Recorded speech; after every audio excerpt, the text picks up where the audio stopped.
शस्त्रसंधीची पुष्टी केली आहे, म्हणजेच शस्त्रसंधीला दुजोरा दिलेला आहे।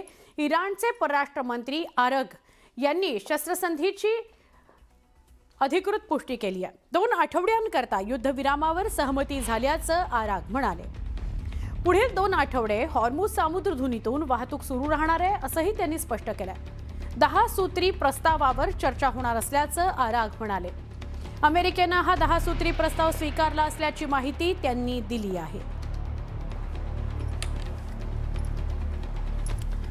इराण अमेरिका शस्त्रसंधीनंतर कच्च्या तेलाच्या किमतीत मोठी घसरण झाली। कच्च्या तेलाच्या किमतींमध्ये 17% घट झालेली आहे। ट्रम्प यांच्या शस्त्रसंधीच्या घोषणेमुळे तेलाचे दर घसरले। युद्ध सुरू झाल्यामुळे सतत वाढणाऱ्या तेलाच्या किमतींना यामुळे लगाम लागला। तेलाच्या किमती कमी झाल्यामुळे महागाई कमी व्हायला मदत होणार आहे।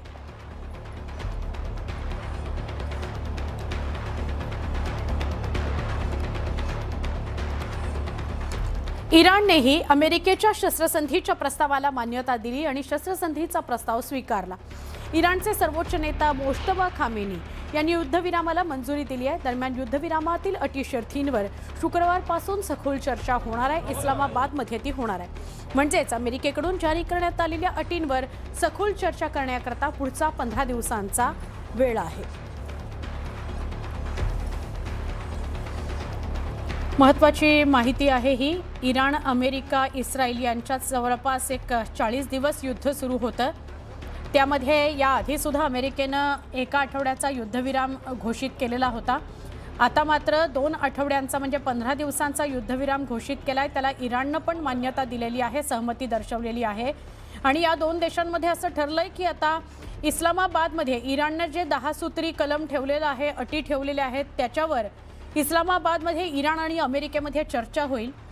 युद्धविरामाला दोन्ही देशांनी मान्यता दिलेली आहे। आता ह्या 10 कलमी सूत्र जे आहे, कार्यक्रम जो आहे, त्याच्यावर चर्चा होईल आणि परस्पर सहमती दर्शवली जाईल अशी शक्यता आहे।